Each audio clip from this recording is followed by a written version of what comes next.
So at the recent Eastern Economic Forum in Russia, one one of his closest advisors said something that got a lot of attention. Америка прямо сейчас пытается поменять правила на рынке золота и криптовалют. Вспомните, какой у них долг. 35 триллионов долларов. He said the United States is preparing to use crypto and stablecoins to secretly devalue its entire $37 trillion debt. Загоняя всех куда? В криптовалютную область.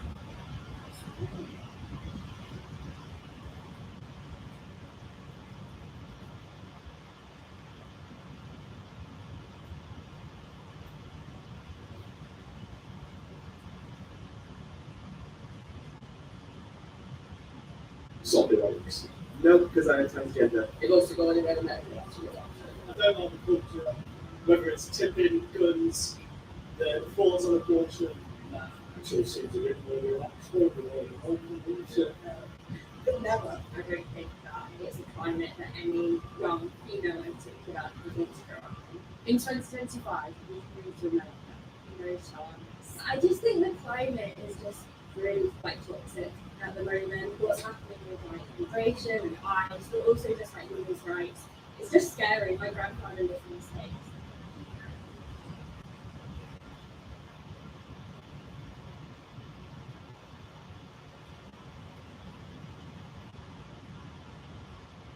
You know what people are great at? Avoiding their problems. Maybe it's time to talk to someone before you make.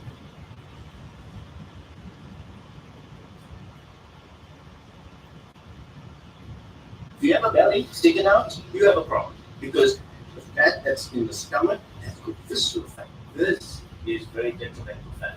And that's the epidemic that we have today.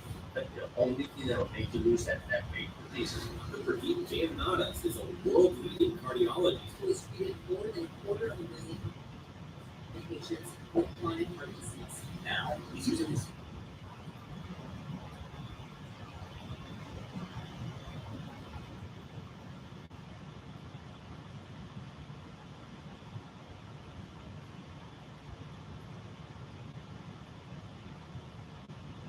what happened. It was just by chance. I happened to have these tests in my office with condition of that glucose. So I had about 120 of them. So I said, look, let's just do some random testing of these patients. And I found that at least half of them had no diabetes, but their glucose was high. That means that the sugars went up, but not enough to make them a diabetic, but it did go above the normal range.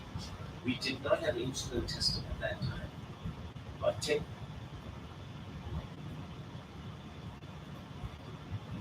years.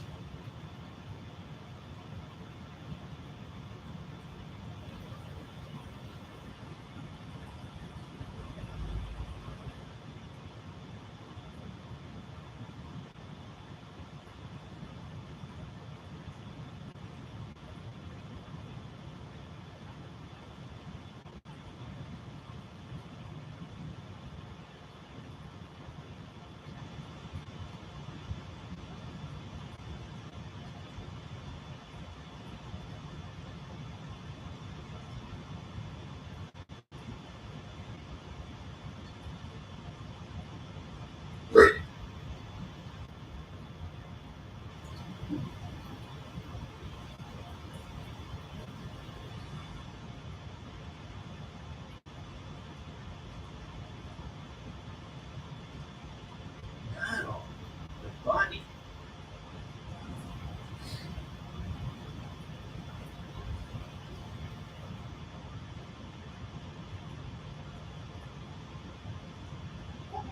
Such a road experience. For anybody who's interested, what is the name of that video? I think it's the ancient structure, like it's said to be greater than the pyramid. So I try to tease it a little bit. Yeah. It's on that. It's on the channel. Those good teams, you got me. I drove right in. I remember I was in the gym while I was watching it, and I literally stopped working out. I was like, I gotta pause this. This is not something I can consider while I'm working out. I need to like really pay attention. It's so wild. Yeah, and I honestly, I'm grateful for how that video took off. Like for me, it took off the way people.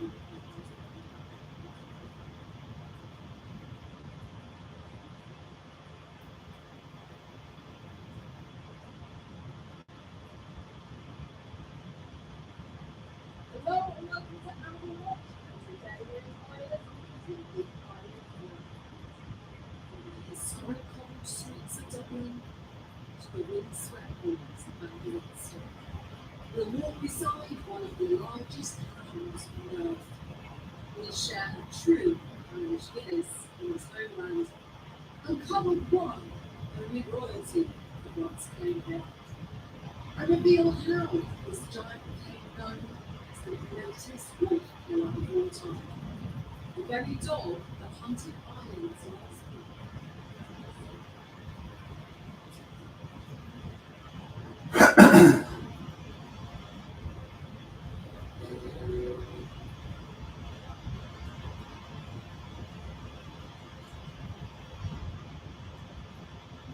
Houston, we've got a problem. Returning to the moon, maybe even overusing it. When the Apollo 17 astronauts returned from the moon in 1972, they could never have imagined they'd be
1966, we needed some rockets going back in the ground. We should be able to achieve what our predecessors did with great rivers. So, what went wrong?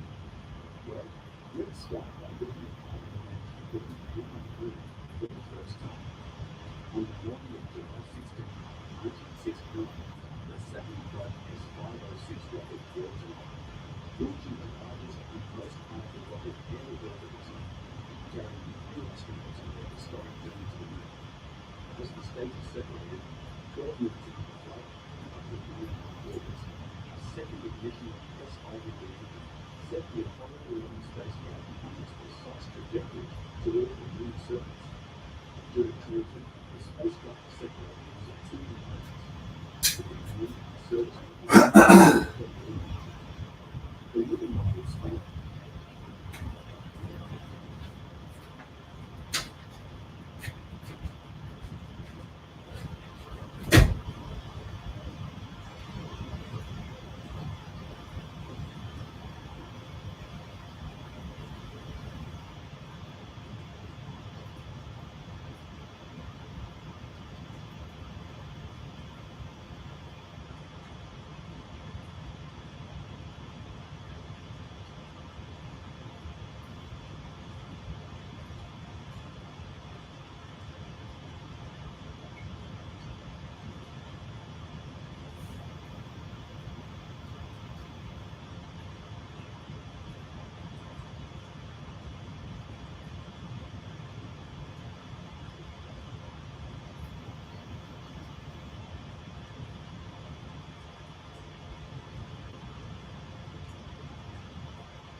put into a stable orbit around the moon.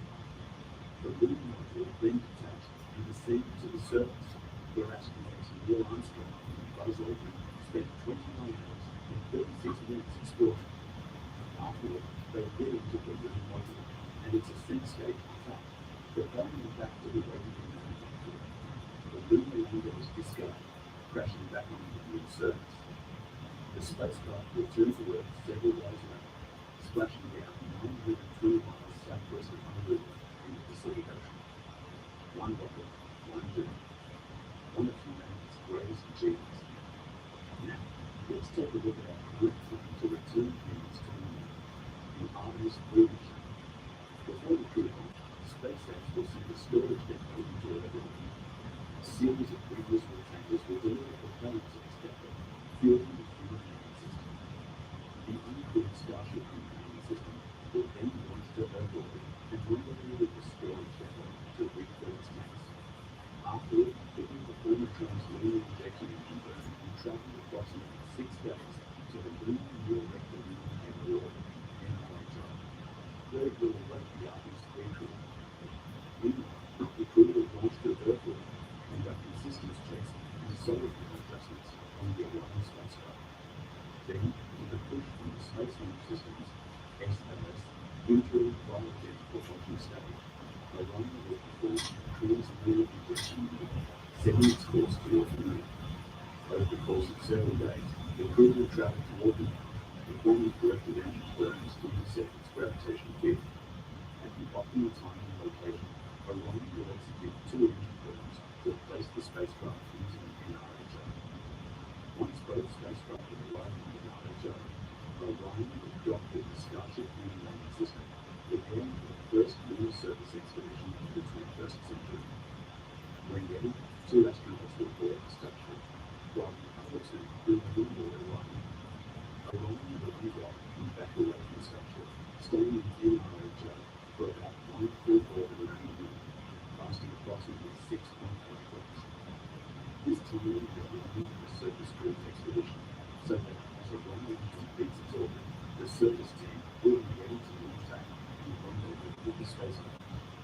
On the moon, astronauts will carry out their main missions, including luminaries, collecting samples, conducting research, and of course, making rescue. But once their surface expedition is complete, the 2 astronauts will lift off from the moon's surface in Starship and head back to NRHO to reunite their crewmates aboard Orion.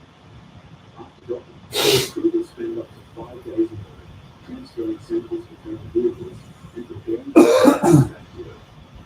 When they reach the optimal departure point for NRHO, with all 4 astronauts aboard Orion, they will undock and ignite the spacecraft's engines, swinging past the moon and flying it to coast toward Earth. Assisted by floating parachutes, the spacecraft will splash down the Pacific Ocean, where it and the crew will be retrieved with support from the US Coast Guard and US Navy. Wow. Suddenly, there are so many things involved. With Apollo 11, moving in one vehicle and heading back in the same one. With Artemis 3, it's like sending a river to the moon and waiting in advance. Then, we also take a train to get there, switching to that river to land on the moon, and then switching again to return to Earth. Even NASA acknowledges that Artemis 3 will be one of the most complex feats of engineering in human ingenuity in the history of deep space exploration. But why go to such lengths? Why make everything so incredibly complicated when we've already accomplished silly missions in a much simpler way? There are many answers to this, and I will address them one by one. First of all, in terms of goals, we want to do and achieve more than what the previous Apollo missions achieved.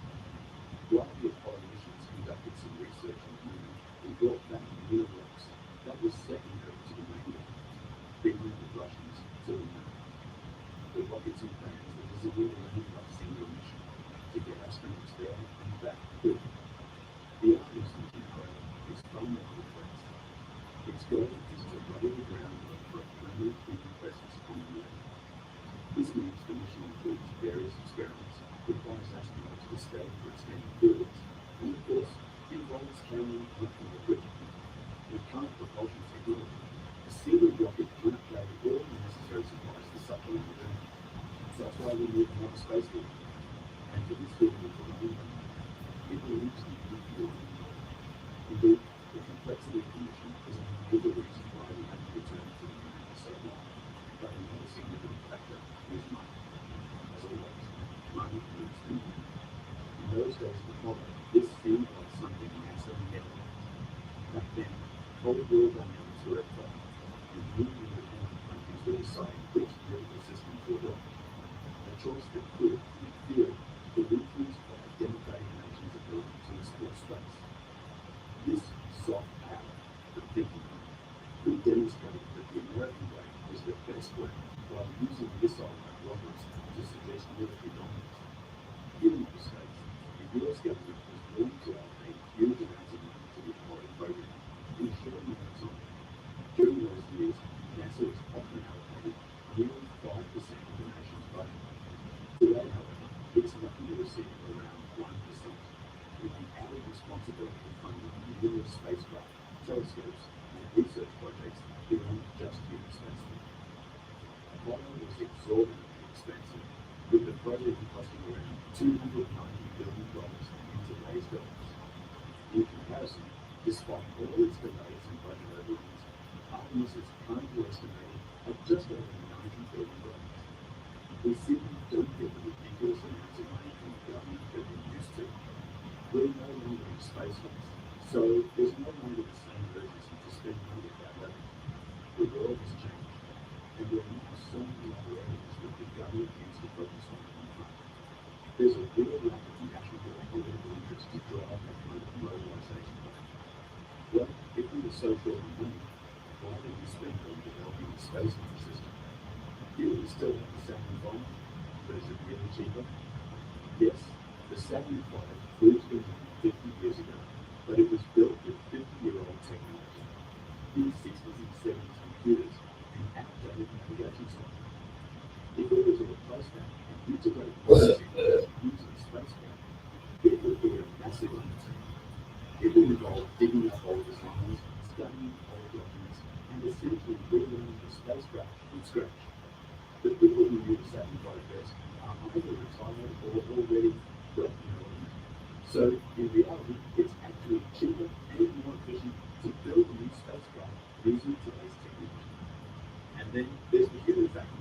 It cannot be denied that society's attitude toward risk in the past was very different from today. I mean, in 1969, we were still allowed to smoke on planes. Also, at that time, the potential reward of winning the space race against the communists was seen as worth the risk. For example, 3 astronauts died in the 1967 Apollo 1 flight. Despite that tragedy, there was little call for cancellation or even significant delay.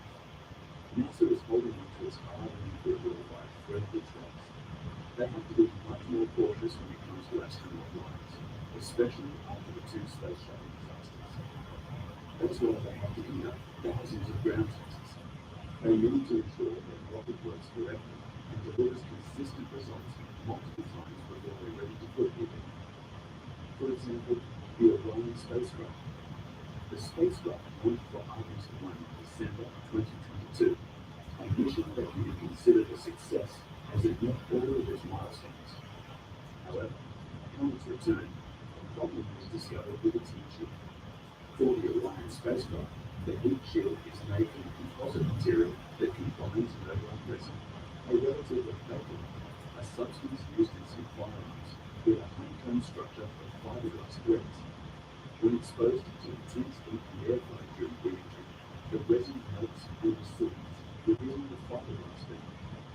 The fiberglass then reacts with the polymer, forming a black, protective layer known as char. This char serves as an additional heat barrier, helping to shield the spacecraft from extreme temperatures. NASA's heat shield design for Orion is similar to the one used in the Apollo capsules. However, unlike Apollo, Orion experienced significant cracking on its lower surface, an issue that did not occur with the Apollo spacecraft. Anyway, this crack created a 2-year investigation and ultimately delayed the Artemis 2 mission schedule. Delays are not unique to space science. They are, in fact, a widespread issue across many sectors in today's world. Large-scale projects today have become more difficult and expensive than ever before. Take the New York City subway system. It was built in just over 4 years with 28 stops. By contrast, the new subway line completed in 2017, featuring only 3 stops, took 17 years to finish. In the 1940s, scientists developed nuclear weapons from the ground up in just 4 years at a cost of roughly $35 billion in today's money. In comparison, the current nuclear weapons modernization program is projected to take at least 30 years and exceed $1.5 trillion. During World War II, the US was producing an aircraft carrier every month, but the most recent one took over a decade to be built. Of course, this return to the moon will be different. It will be longer and slower, but also safer, and we will accomplish even more. While it's true that returning to the moon this decade presents greater challenges, isn't that why we choose to go? Not because it's easy, but because it's hard.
4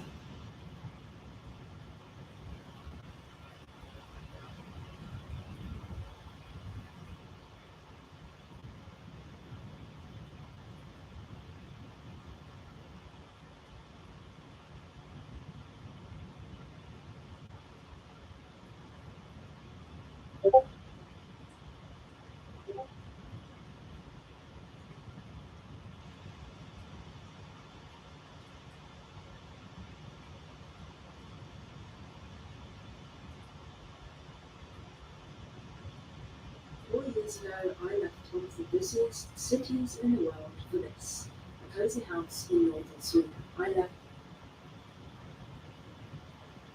Robert Melville in position. He took one look around and left. He drove down to Florida and convinced Joe to make him CEO. CEO. Berlin John. We talked about Berlin John, and I don't really know how to do that. When's the last time you was something to play literally?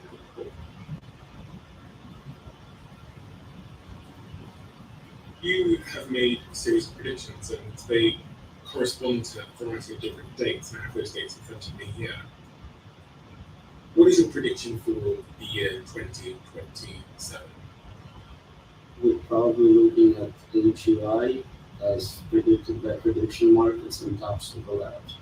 So we have artificial general intelligence by 2027. And how would that make the world different to how it is now? So if you have this concept of a drop-in employee, you have free labor, physical and cognitive, trillions of dollars.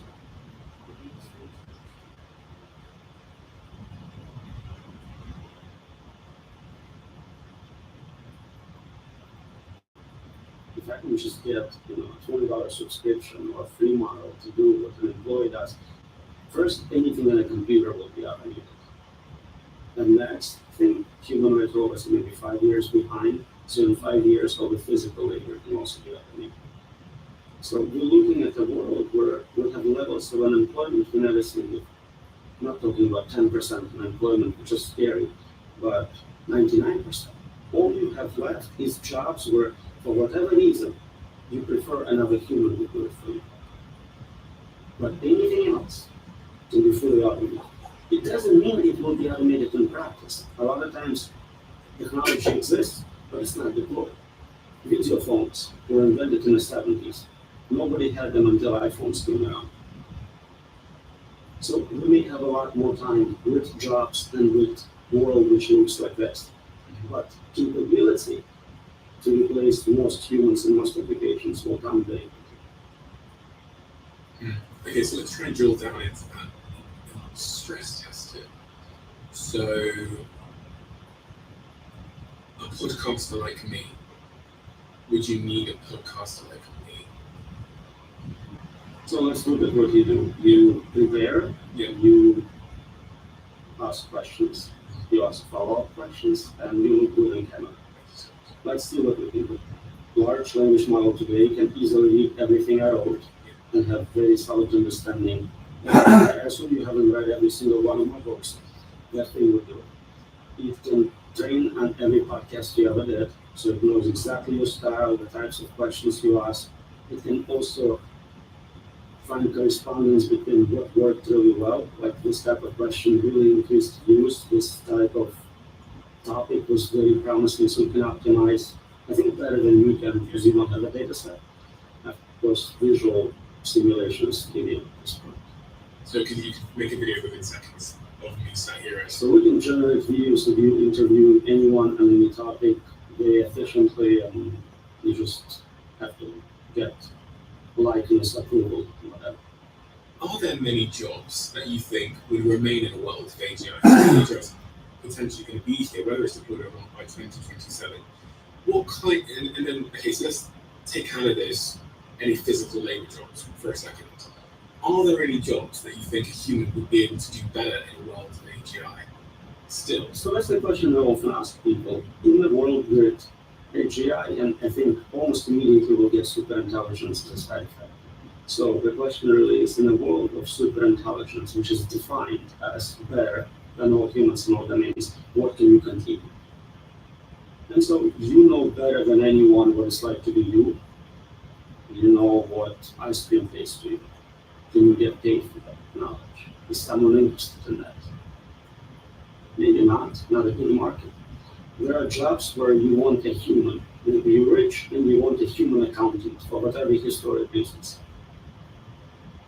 Old people like traditional ways of doing things. Warren Buffett would not switch to AI, he would use his human accountant. But it's a tiny subset of the market. Today we have products which are man-made in US as opposed to mass-produced in China. And some people pay more to have it, but it's a small subset. It's almost a fetish. There is no practical reason for it. And I think anything you can do on a computer could be automated using that technology. You must hear a lot of rebuttals to this when you say it, because people experience a huge amount of mental discomfort when they hear that their job, their career, the thing they got a degree in, the thing they invested $100,000 into, is going to be taken away from them. So their natural reaction, for some people, it's that cognitive dissonance that, no, you're wrong, AI can't be creative, it's not this, it's not that, it'll never be interested in my job, I'll be fine because. You hear these arguments all the time, right? It's really funny. I ask people, and I ask people in different occupations, so I ask my Uber driver, I'm worried about self-driving cars, and they go, no one can do what I do. I know the streets of New York, I can navigate like no AI, I'm safe. And it's true for any job. Professors are saying this too. Well, nobody can lecture like I do, like this is so special. But you understand it's ridiculous. We already have self-driving cars replacing drivers. That is not even a question if it's possible. It's like how soon before you fire? Yeah, I mean, I've just been in LA yesterday, and my car drives itself. So I get in the car, I just hit the plug-in where I want to go, and then I don't touch the steering wheel or the brake pedals, and it takes me from A to B, even if it's an hour-long drive without any intervention at all. I actually am still parking, but other than that, I'm not driving the car at all. I mean, obviously in LA, we also have Waymo now, which means you order it on your phone, and it shows up with no driver in it, and takes you to where you want to go.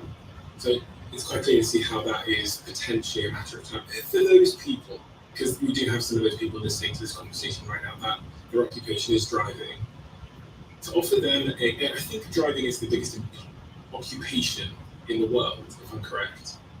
I'm pretty sure it is the biggest occupation in the world. What would you say to those people?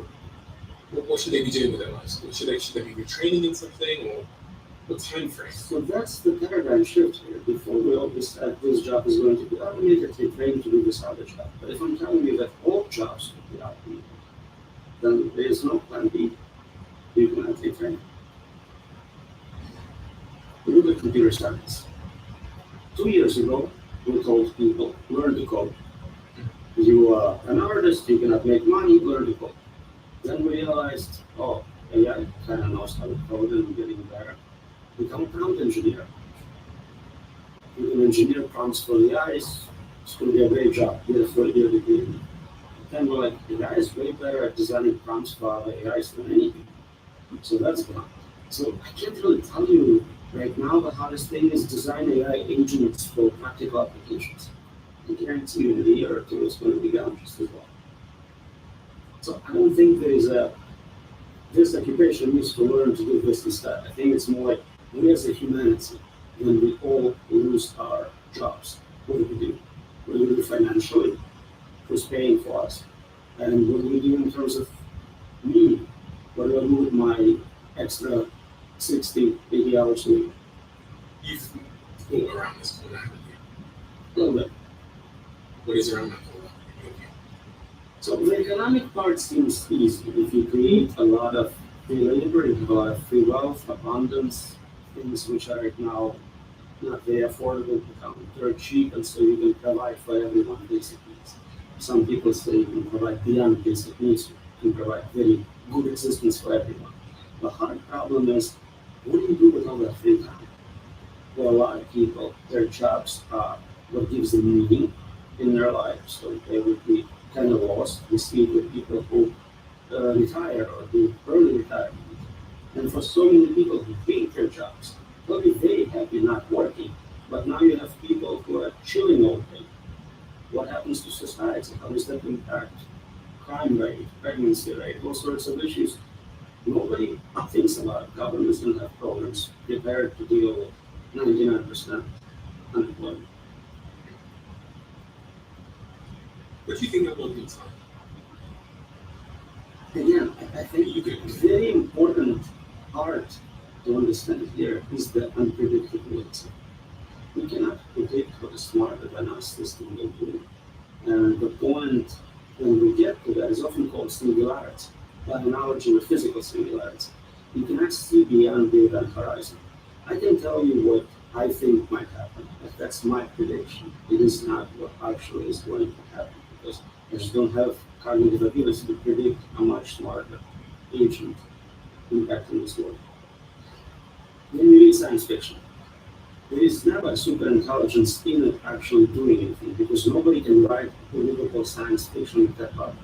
They either bend AI like Dune, because this way you can avoid writing about it. Or it's like Star Wars, you have this really dumb plots, but nothing super intelligent ever. Because by definition, you cannot predict that level. Because by definition of it being super intelligent, it will make it random.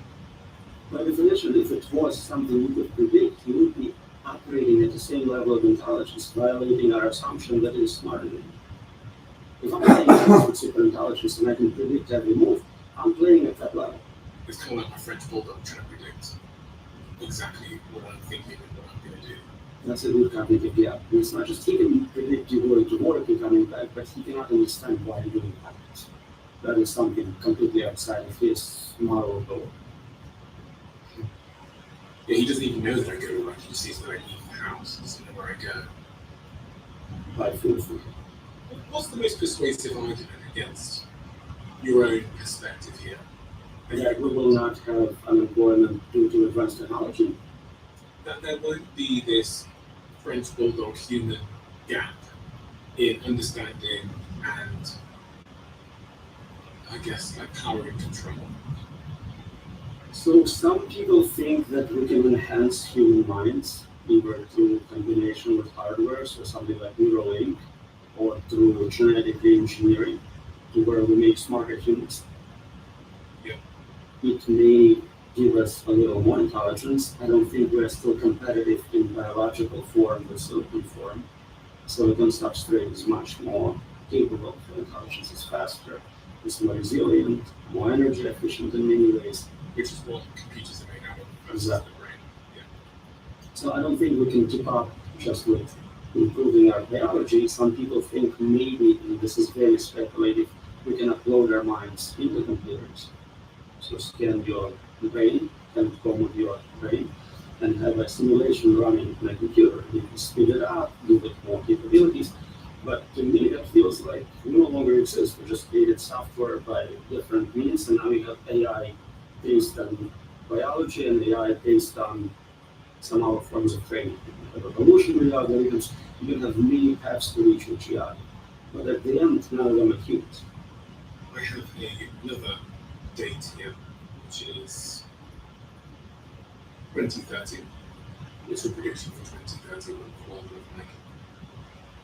So we probably will have humanoid robots with enough flexibility, dexterity to compete with humans in all domains, including farmers. We can make artificial farmers.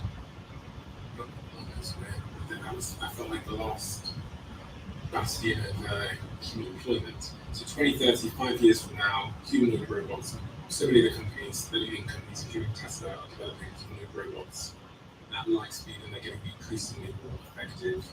And these humanoid robots will be able to move through physical space, or make an omelette, do anything humans could do, but obviously be connected to AI as well. So they can think, talk.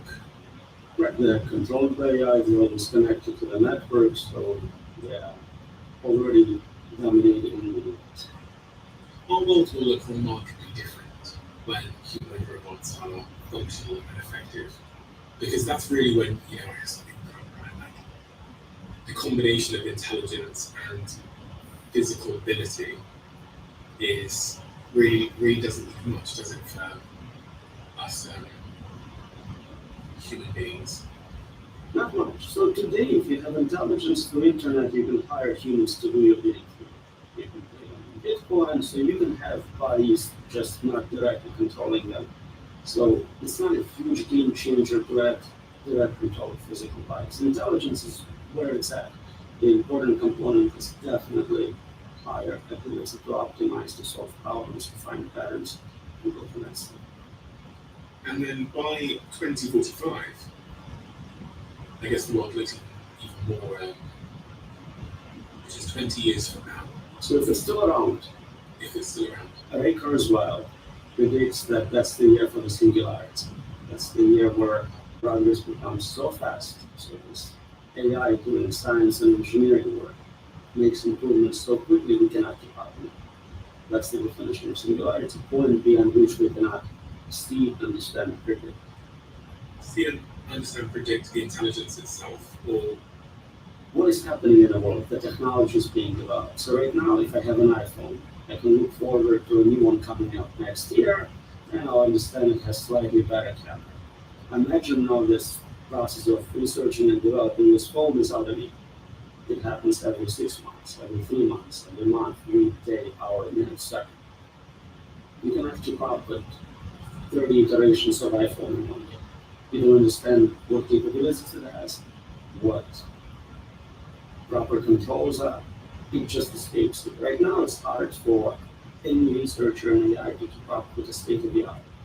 While I was doing this interview with you, a new model came out, and I no longer know what the state of the art is. Every day, as a percentage of total knowledge, I get down. I mean, still know more because I keep reading, but as a percentage of overall knowledge, we're all getting down. And when you take it to extreme values, we have zero knowledge, zero understanding of the world around you. Some of the arguments against this eventuality are that when you look at other technologies like the Industrial Revolution, people just found new ways to work, and new careers that we could never have imagined at the time were created. How do you respond to that in the world of superintelligence?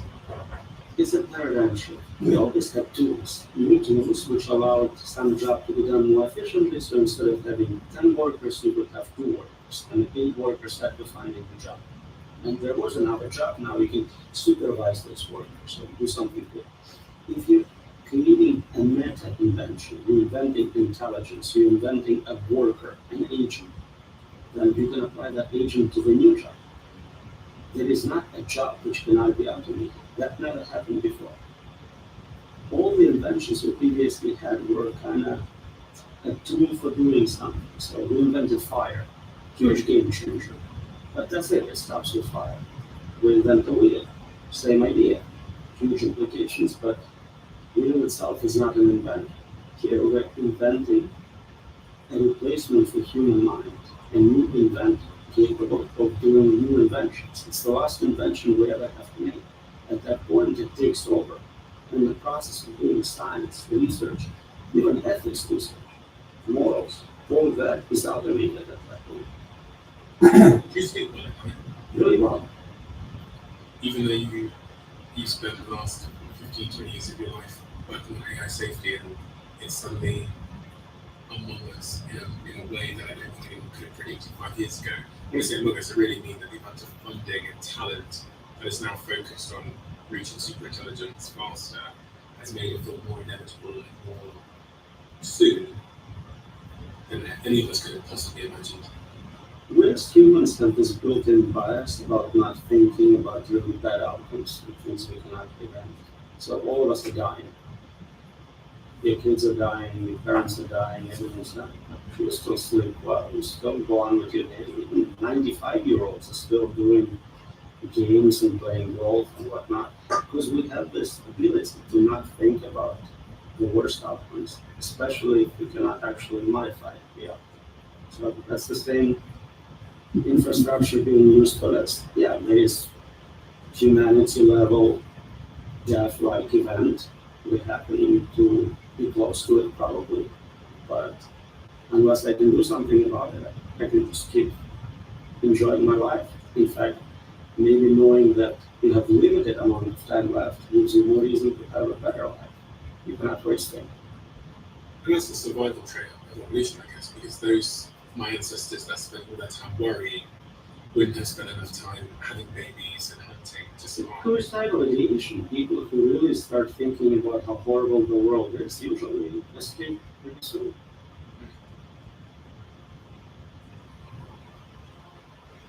One of the you co-authored this paper analysing the key arguments people make against importance of AI safety. And one of the arguments in there is that there's other things that are of bigger importance right now. It might be world wars, it could be nuclear containment, it could be other things. There's other things that the government and podcasts like me are more important. What's your rebuttal to that argument? So superintelligence is a meta solution. If we get superintelligence right, it will help us with climate change, it will help us with wars, it can solve all the other existential risks. If we don't get it right, it dominates. If climate change will take 100 years to boil us alive, and superintelligence kills everyone in 5, I don't have to worry about climate change. So either way, either it solves it for me, or it's not an issue. So you think it's the most important thing to be working on? Without question, there is nothing more important than getting this right. And I know everyone says it. You take any class, you take English professor's class, and he tells you this is the most important class you'll ever take. But you can see the meta level differences. Another argument in the paper is that we'll be in control, and the danger is not AI. This particular argument asserts that AI is just a tool, humans are the real actors that present danger. We can always maintain control by simply turning it off. Can't we just pull the plug? I see that every time we have a conversation on the show about AI. It's what says, can't we just... Yeah, I get those comments on every podcast I make, and I always want to get in touch with the guy and say, this is brilliant. I never thought of it. We're going to write a paper together and get a Nobel Prize for it. This is like, let's do it. Because it's so silly. Like, can you turn off a virus? You have a computer virus you don't like. Turn it off. How about Bitcoin? Turn off Bitcoin now. You go ahead, I'll wait. This is silly. Those are distributed systems. You cannot turn it off. And on top of it, they're smarter than you. They make multiple backups. They predicted what you're going to do. They will turn you off before you can turn them off. The idea that we will be in control applies only to any superintelligence levels, basically what we have today. Today, humans with AI tools are dangerous. They can be hackers, malevolent hackers, absolutely. But the moment superintelligence becomes smarter, dominates, they no longer the important part of the equation. It is the higher intelligence I'm concerned about, not the human who may add additional malevolent payload, but at the end still doesn't control. The other way to see it, when you watch this channel, gives them a huge favour. Look at the part of the 15% of the viewers on this channel and hit the subscribe button. It helps us tremendously in being able to get to the video guests.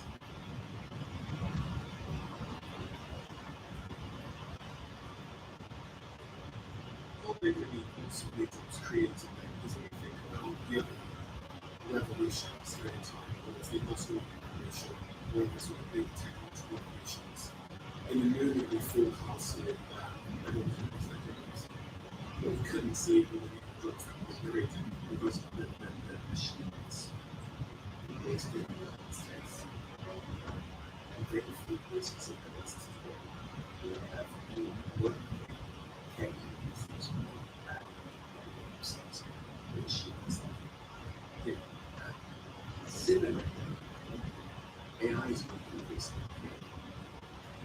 when the West's its existing social movements basically outsource all the regulations of the West's community set we put in services.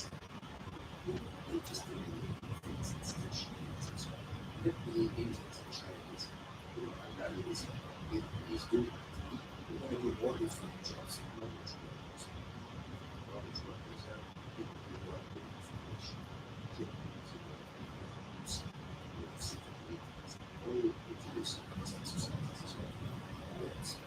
Right? All design skills, everything we produce, choose that.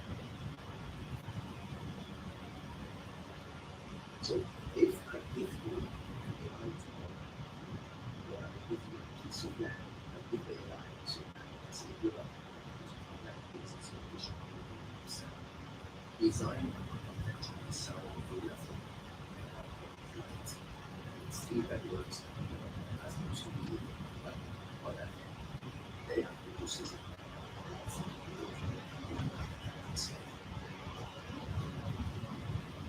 So what we do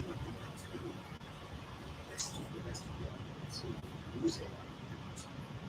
We will consult and say, hey, I've seen this and say, it's really feel bad for this.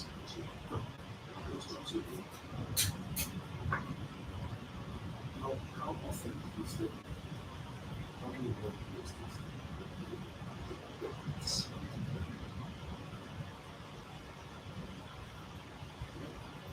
I will still be able to connect with you're not in one right? But it's so what I want to say another question would be about solutions. What I want to say because there are ideological shifts and shifts in behavior rather than waiting until COVID is already everywhere. Governments could have reacted before the first patient, or at least that patient 0, or at least that patient 50. They did it. What I'm trying to say is there is no doubt that lots of jobs will be lost. There's no doubt that there will be sectors of society where 10, 20, 30, 40, 50% of all developments, all software, all graphic designers, all online developments, all assistances are going to be legion. So are we prepared as a society to tell our governments there is an ideological shift? So it's very close to socialism. And are we ready from a budget point of view instead of spending $3 a year on arms and explosives, autonomous weapons that will oppress people because we can't feed them? Please shift that a bit those numbers. Again, I go back to the system because it's 100%. Yeah, 2.0 is 2.4 to 2.7 is the estimate of 2024. It's going to be quite hard exactly what is exploding to stop. And that's extreme poverty. Extreme poverty is extreme poverty everywhere in the world will end from 10 to 12%. So if we replace our ability is going to be 10% of that, we go to extreme poverty, and we can end world hunger for less than 4%. Nobody if you take again 10 to 12% universal, every human will have free healthcare. 10 to 12% of what we spend. Now, why do I say this? Because that's a simple decision. If we stop fighting, because money itself is not that simple, because the economics of money is going to change, because the entire meaning of money is changing, because there is no more need for labor. Arbitrage because AI is good. Just with the $2.4 trillion we save in explosives every year, in arms and weapons, just for that, reversing that healthcare and extreme poverty, you could actually, one of the calculations is you could end global climate change meaningfully for 100% of the military budget. Right? What you consider is really about the money is measurements in power. Exactly, it's printed on demand. So even in a world where we have super intelligence and money is no longer a problem, I still think power is going to be insatiable for so many people, so there will still be more because I don't know the strongest people, the strongest and the strongest they are. And I don't want to go Elitists. You take this that serious. What is it that people who don't want to social that don't use consumer? So if you had a good medicine and have so many, what, why? Very beautiful process. Why would we feed the 350 million but more logistically, I don't even care about that much. If we can't make our textiles there, we would love to make our textiles. I imagine throughout human history, if we had podcasts, conversations would have been warning of the dystopia around the corner. When they had everything, technology, the internet, they was an hour finished. When the tractor came along, they were saying, oh, we're finished, and then we went to farming. So is this not just another one of those moments where we couldn't see around the corner, so we forecasted unfortunate things? I'm betting that you just asked me to provide scenarios that you think you know, stuff is good, we used to. I did. Yeah. It speaks about pessimism and version. Okay. That all of us, people who are supposed to be in technology and business and so on, are always supposed to go to that stage and say, the future's going to be amazing. This technology we're building is going to make everything better. One of my most analysis. How often did that happen? Okay. How often did social media connect us? How often did it make us happy? How often did mobile phones make us workers? What was the promise? What was the promise? The promise, the early ads of Nokia were people at parties. Is that the experience? And I think the whole idea is we should hold the good rules to humanity. Those rules represent the problems, and we work on that as just a lot of technology and more safety. Okay, so this sounds good. Yeah, this is exciting. So I'm gonna get to go outside more, be with my friends more. Fantastic. And absolutely. That doesn't sound fantastic. No, it does. You'll be forced to do absolutely. For some people, it's amazing. For you and I, we're going to find a little project and just do something. So people are actually correct. Yeah. But people are going to tune in. Do you think they will? I'm not convinced they are. For us, will you guys tune in? Will you guys say we're tuning in? I can let them answer. I believe for as long as you make their life enriched. But can an AI do that now? Without any information. Comment below. Are you going to listen to an AI or an RMC? Let me know in the comment section. Okay. Remember,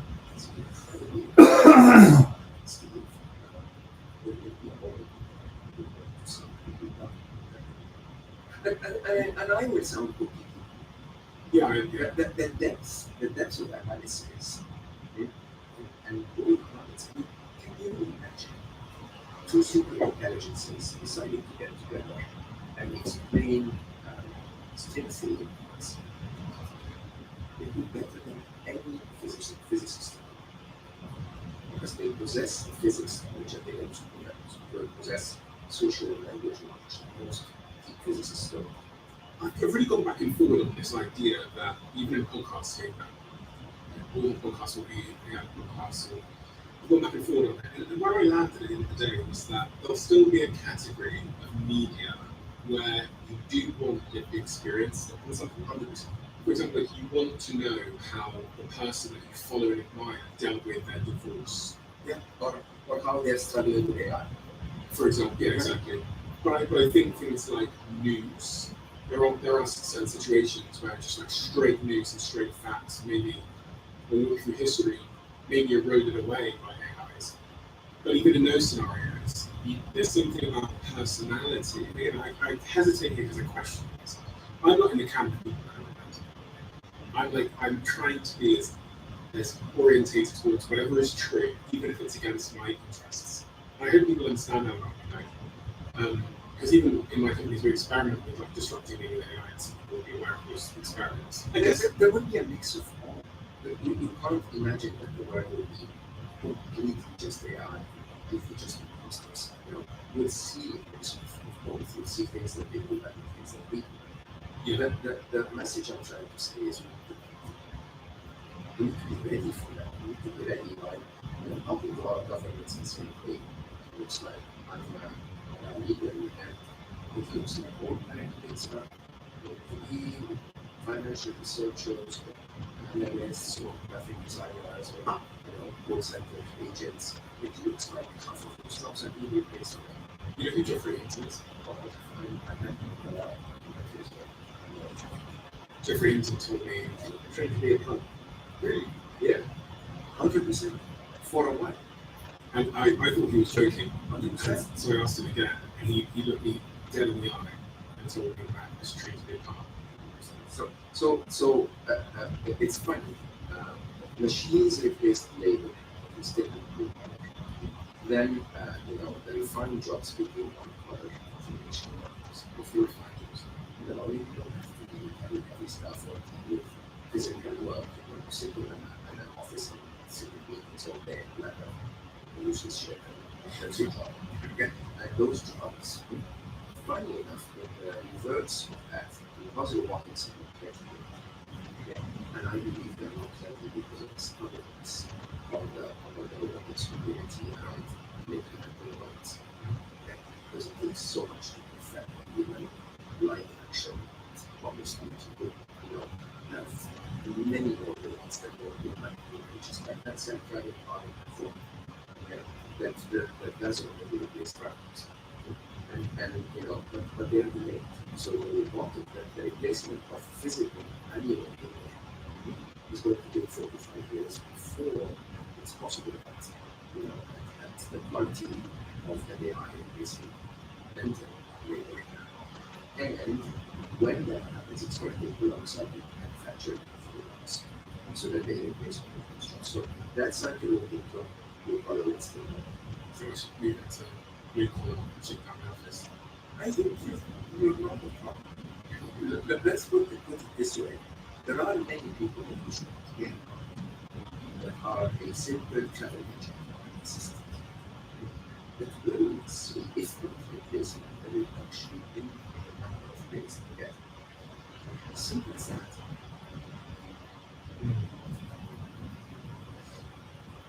And someone in the ministries of labor needs to sit down and say,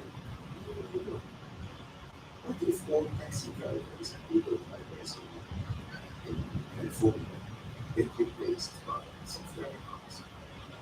Should we start thinking about that now, noticing that the trajectories that makes it look like a possibility? Again, go back to the science, which is what a lot of people will be shouting. Yes, but there will be new jobs. Or, as I said, other than human connection jobs, maybe. So, I've got 3 assistants. Sophie, Lee, and okay, in the near term, there might be with AI agents, I might not need them to help me on flights anymore. I might not need them to help do scheduling anymore, or even messing around with this thing going to a phone call. And basically, maybe trying to schedule something like this today, I just copy the AI in and looks at the calendars and schedule something for us. So there might be scheduling, but there'll be something. As I left this morning, I was really sick.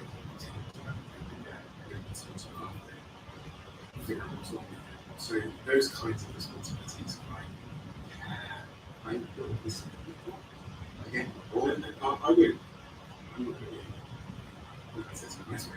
My assistants will still have their jobs, but I, as a CEO, will be asking them to do a different type of work. Correct. So this is the calculation that you needs to be aware of. That a lot of their current responsibility, whoever you are, if you're an head of your work, will be handed over. So let me explain it even more than there will be 2 stages of our interactions with machines. One is what I call the era of augmented intelligence. So it's human intelligence with AI. And then the following one is what I call the era of machines. The job is not completely by AI. Okay. So in the era of augmented intelligence, your assistants is to augment themselves so that they to either be more productive, okay, or interestingly, to reduce the number of tasks that they need to do. Correct. Now, the more the number of tasks get reduced, the more they have the balance and ability to do tasks like work or tasks that basically is about meeting the tests or human connection, that life connection. But usage needs to be for that. Or maybe now there's some tasks that outsourced to AI can easily calculate that from call center agents. So from call center agents, they're not firing FD, but they're taking the first part of the fund. So instead of having 2,000 agents in a call center, they can now do the job with 1,800 and just making that happen. Society needs to think about it. I think it's going to be that they won't move into the role somewhere else. I don't know all of those things. Well, I think we should all be musicians, we should all be writers, we should all be artists, we should all be entrepreneurs, we should all be creators. These are roles that we should all be plumbers for the next 50 years. Fantastic. Yeah. But even that would want society to go. And society is not that. Yeah. And it's wonderful to do with friends of mine, some of our friends. And they were saying, oh, the American people are missing this. They're going to be entrepreneurs. I was like, seriously, you expect me to truck driver who is by an autonomous truck to become an entrepreneur? Like, please get yourself in the shoes of people. Right? You expect to see your mother with Steve Jobs. To become an entrepreneur. And I'm not saying this is a dystopia. It's a dystopia for humanity manages it now. Why? Because this could be the place for that second mother does not need extensions. Okay? If we of our society was just enough, that second mother should never leave extensions. Right? But the problem is our mechanism in some ways that I don't care what she goes through. If you're generous in your assumption, you would say, because you know what I've been given, I'm blessed. If you're really in your assumption, she's a good provider, a successful businessman. World is supposed to be fair. I work hard, I make money, we don't care. When we ask you of ourselves to get something that is not inherent in human condition, what I mean by that is the reason why me and you are in this office here, or fourth or third floor of my office in Central London, big office, really fantastic, lights, internet connections, Wi-Fi, AI teams downstairs. The reason all of this exists is because something inherent in my ancestors that they went and grew, and that was like inherent in their DNA. There was something in their DNA that said, we will expand, conquer, and accomplish. So they passed that to us because we're their offspring. And that's why we find ourselves in the skyscrapers. There is truth to that story with such ancestors. Right? It's the media image. Really? But if you look back in terms of media, the reason why Homo sapiens were so successful is because they were able to dominate the tribes. Through banding together and communication, they conquered all these other whatever people thought Homo sapiens. So the reason humans were successful in my view is because they could form a tribe. It's not because of our intelligence. I always joke and say Einstein would be even a giant. Right? The reason why we succeed is because Einstein would partner with a big guy that that's the kind of land was working in the China. Right? Now the further than that, so you have to assume that life is a very fun because it provides, and then it deprives, and then it provides, and then it deprives. And for some of us, in the stage of deprivation, we try to say, okay, let's take the other paths. Let's just go to the other side of the Or for some of us, unfortunately, we believe, okay, I'm powerful, after the rest of you, I'm just going to be awesome. Now, it's interesting that you position this as the position of humans. If you really look at all the job movements, you enjoy the humans. Be honest, not that big. it's a good sense, love what, to for most students to measure. And the measure by this foolishness, and it's very ignorance of his life to try and learn the world and how solve love relationships. It's crazy. And I will tell you, it's the biggest title of this year for us. Which of them actually is responsible? Which of that should I do without the sense of responsibility? Which of that should I do because I can? Which of that should I do? But the reality is, most humans, we just don't have that reference. And if we could give them that without the need to work until 60 hours a week, we would do it for sure.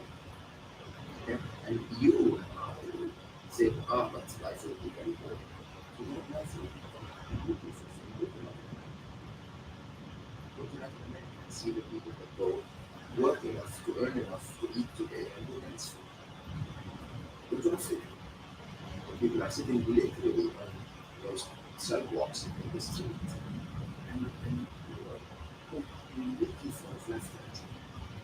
We really would like to the gullible majority, cheerleaders, we would like to believe that we will fit as another being in that system. And if that system didn't exist, none of us would go and I want to totally would.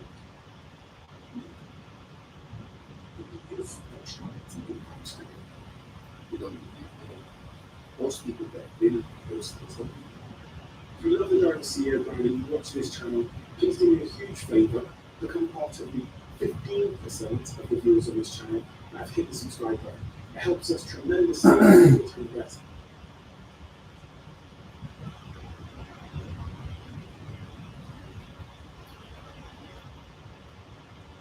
Hi mate, I hope you're well. I got myself in a bit of trouble with some debt. About £40,000, so more than a bit of trouble. I'm after some advice and direction in terms of maybe passive income /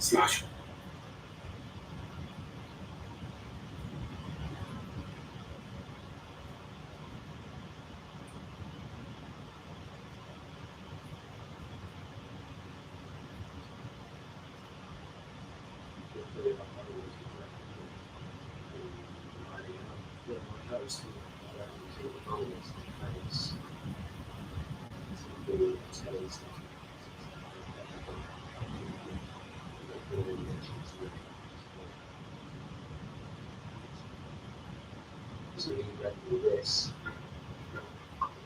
it's teaching the exercise. First exercise, keep the ball on the face of the racket, just keep it on the face, keep it on the face, flip it, keep it on the face, Oh, you're doing good. keep it on the face, flip it. Yeah, That's good. So you can stay with him. staying with him, flipping him, flip it. Yeah. See? So that's what you've been doing since you So, since you left the band. well, I've also been Well, my cousin really hadn't had my mind really got it myself. Yeah, it's quite early.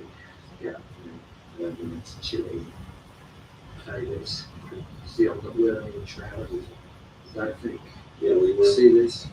That was good. It's all it's what they're wearing. They do this. Of course, they don't wear that. Don't touch me. Do you think that strikes fear into the hearts of your opponents or the skull? It does. It does in real life.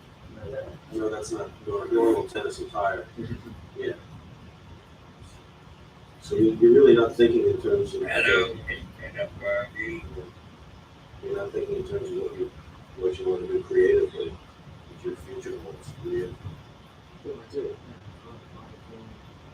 I've been writing bed stuff, writing also, which is not finished. I did talk up to David. I think there is a genuine concern at this point for a lack. There's a lack. There's missing. I just wonder if you have that same feeling.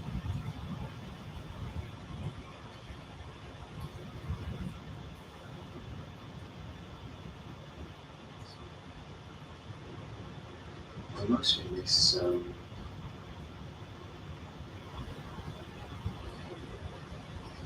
writing. Most of all, the sound setting, all the rhythm performing. Well, why is that? There's something absolutely like something about it. So,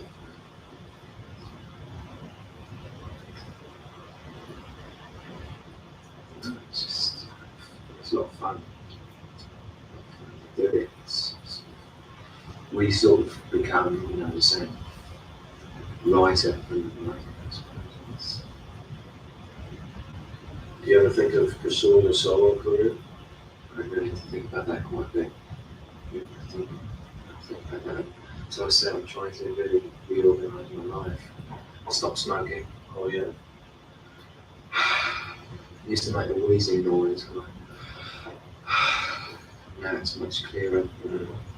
It's been 3 days and already it feels like it's completely cleaned out.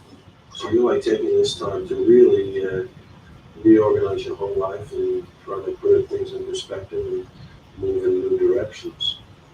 See, I'm sort of getting back to the way the Japanese look at it. They say a flat ocean is an ocean of trouble. An ocean of waves can also be trouble. So it's like that balance. It's that great Oriental way of thinking where they think they've tricked you, and then they have.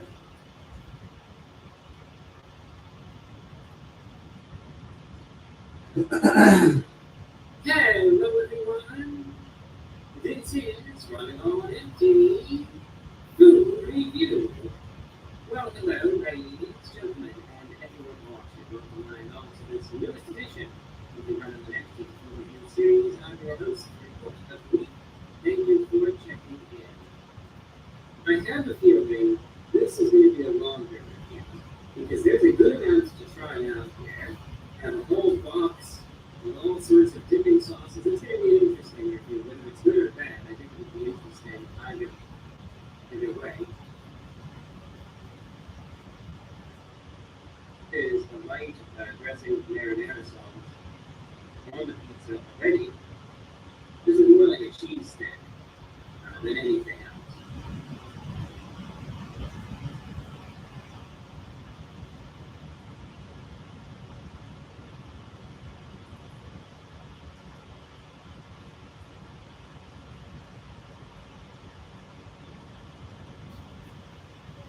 I wouldn't necessarily, it's not bad, but I wouldn't say it's overly flavorful either. As a base itself, purely without any dipping sauce, I would kind of say, well, it is missing something.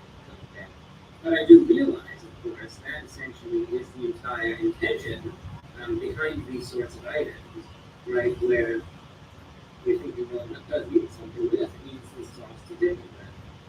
But it's chewy, it's not the crispiest pizza either. It is a little thick. I don't think this is like a super thin crust pizza. It's more like a ham sauce style pizza. But obviously easy to eat, easy to dip. And it is quite greasy as is. But again, looking at it just as a base, I think the base itself looks a little more flavorful on appearance than it necessarily actually tastes. But again, the whole purpose is for it to serve as a platform for these different sauces. So first, we will try out the special garlic dipping sauce. This is just the standard garlic sauce that comes with every pizza in Parmesan. Let's try that out.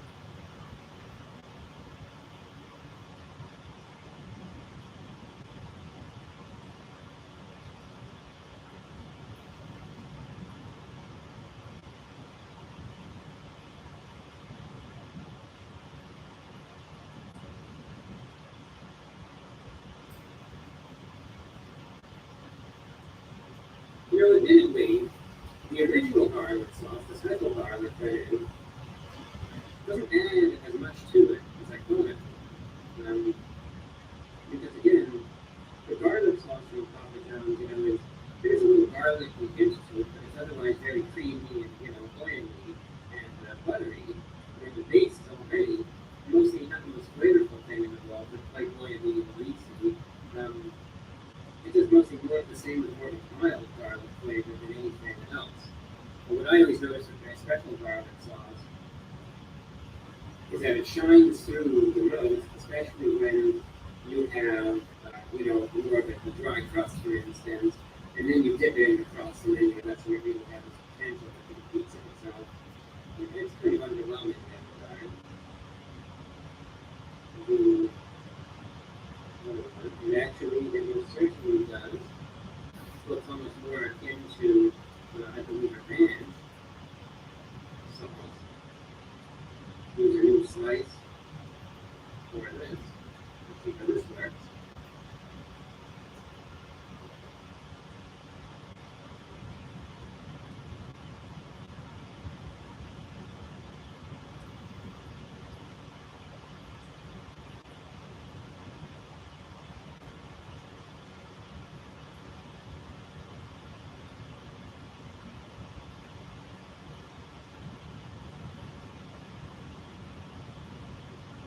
Now we're getting somewhere.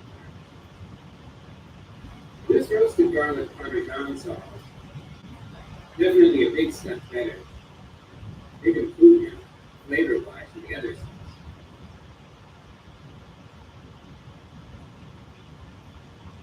So we'll see how the spice aspect brings up to you. This is like a runnier sauce.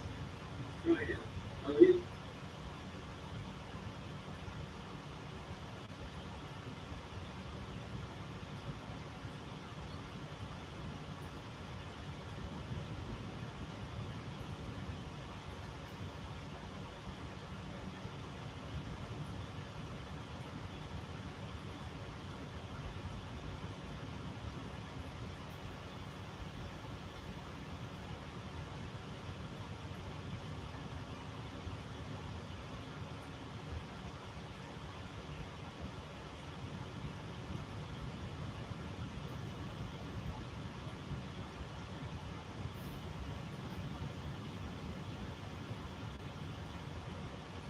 I'm not the biggest fan of that. Well, I wouldn't be surprised if they teamed up with Microsoft Honey for that. It's very flavorful. The problem is that this sauce is almost too flavorful, in so much that you can pretty much only taste the sauce. I think that the whole concept behind this style of meat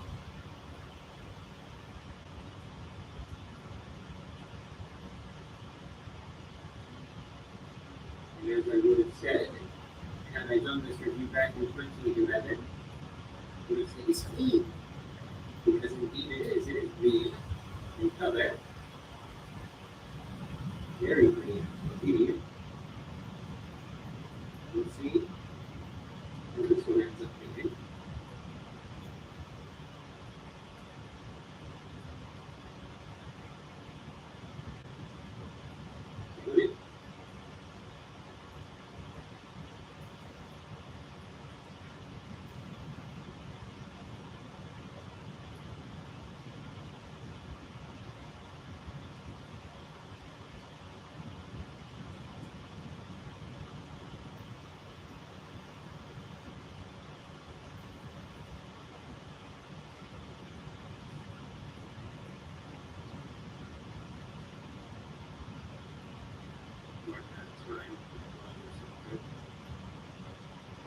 Okay. So the pesto sauce is interesting. It has this freshness to it, and again, like a very strong herbal quality as well. That does again a good job cutting through the base, but complementing it.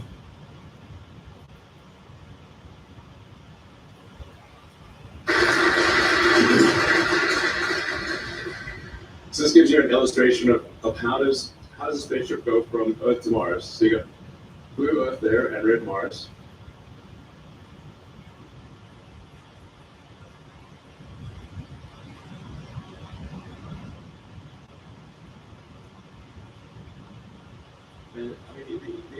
distance traveled on the Ark is close to 1,000 times further than the Moon. So you can't just go straight to Mars. You have to.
The important and for this year's comic relief will be staged in the West End production of the Office the Opera. It is unusually pleasant choice to express the script from the first series of the to music and presents to performance. We've already sold lots of these shows. I think we've raised about 80 grand comic relief. The last thing we have to do is to get permission from the writers of the original series that Richard Grace and Stephen Welsh.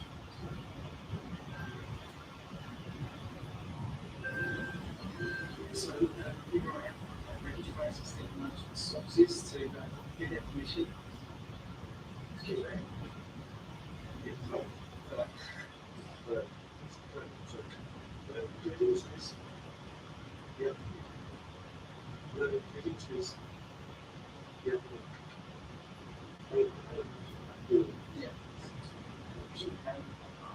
The Office, the Opera, is what we find is.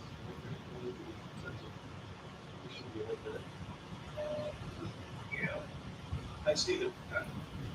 Stephen Merchant? Yeah. The Office, the Opera is here. Shall I bring you through? Yeah. Let's get in there. Excellent. Brilliant. Yeah. That is what I think you see these.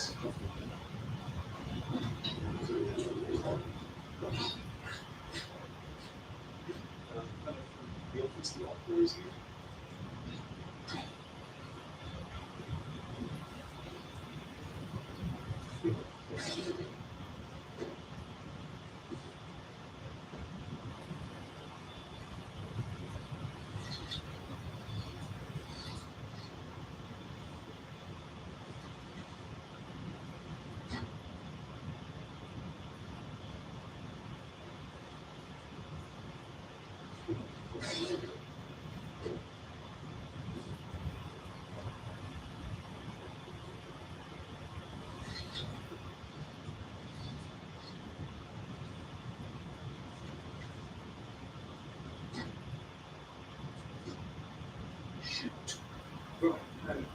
Right, well, for comic relief this year, we've written on based on the Office and we're filming. That's because sorry, serious buttons.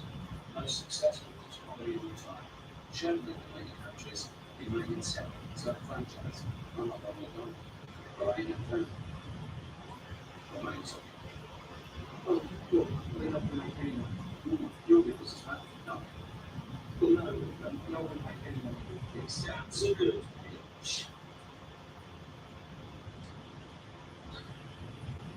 I have to get my family money. You've been helping to fight poverty.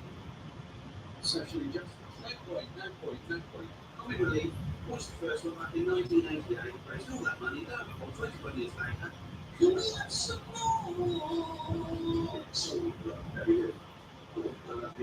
So if you do it for charity, you need lots of fun and experience with them.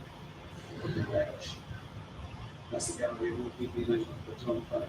Pests. Who lost some of them? Here's the rest.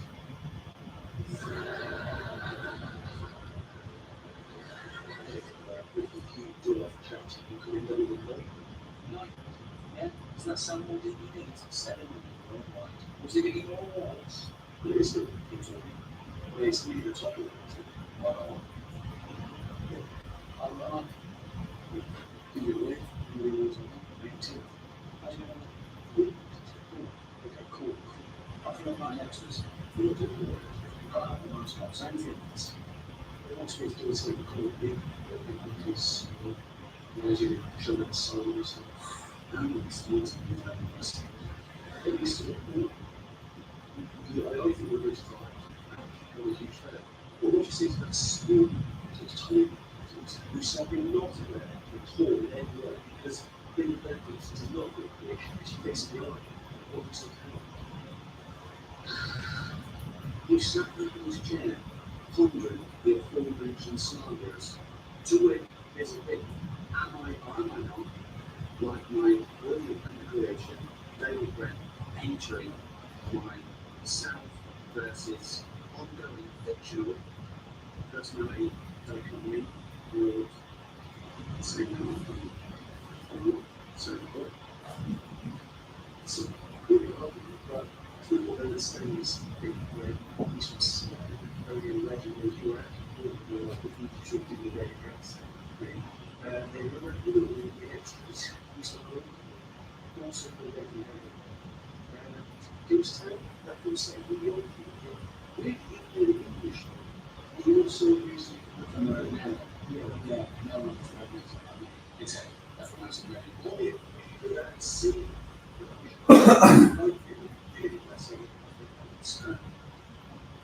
You see, it's like this. You see the light in it? yeah, On my command, unleash power.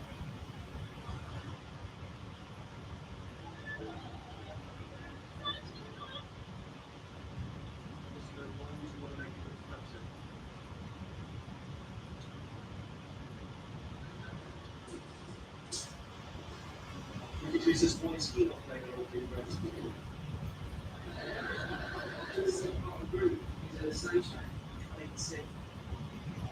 Regulator says the deed is off. It is not on your attitude, and if you continue this farce, his lawyers will whip you a new a-hole. Yes, I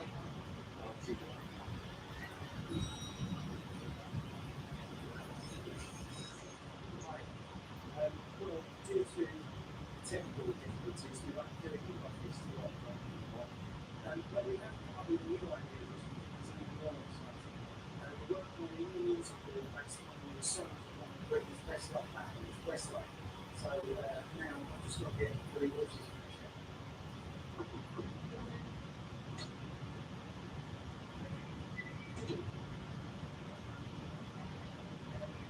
So you need my help.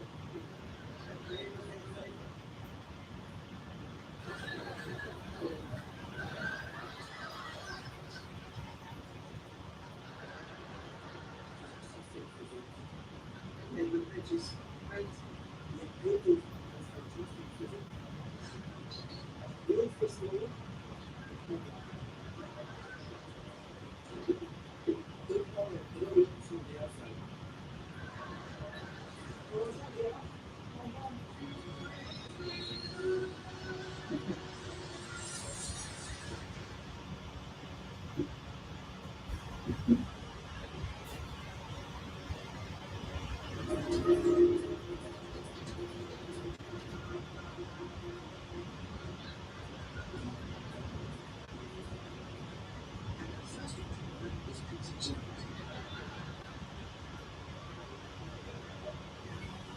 It's a practice.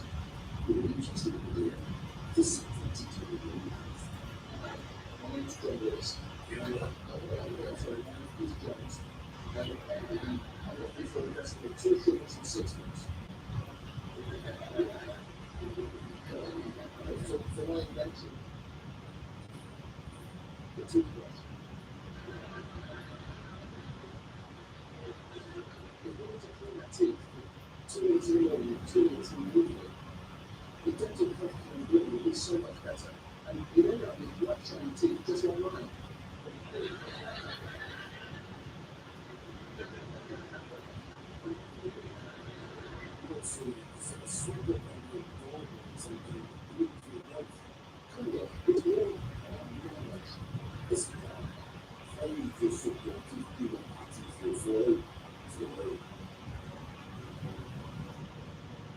I like the idea of having a stretch of breath. What I'm concerned about is the poor people's wisdom. Do they expect everyone to spend this kind of time grooming their teeth, including children? They do. Well, this was me. Holy waste of children's time. Time they would be better spent playing in the workhouse or sweating down the coal mine. I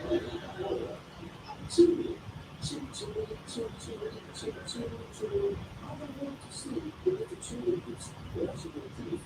I want to see it brushing the children. So very nice. I like it. Like me, I think you're good. This guy's your teeth big. I like the idea of it down your teeth. But I also like a song like you'll put down in the bed.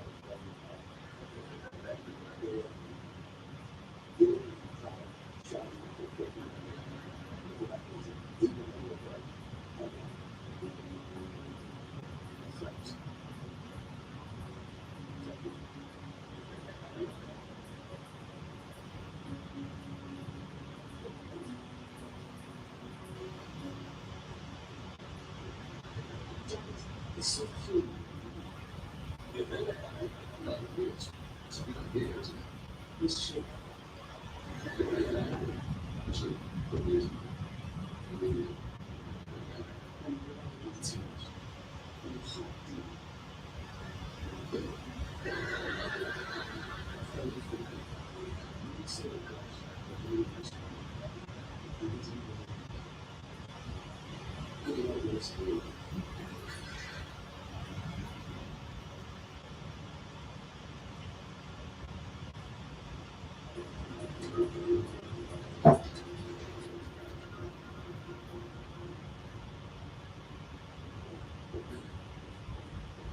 And I'm also trainers of James. It might be interesting to be featured on an exhibition.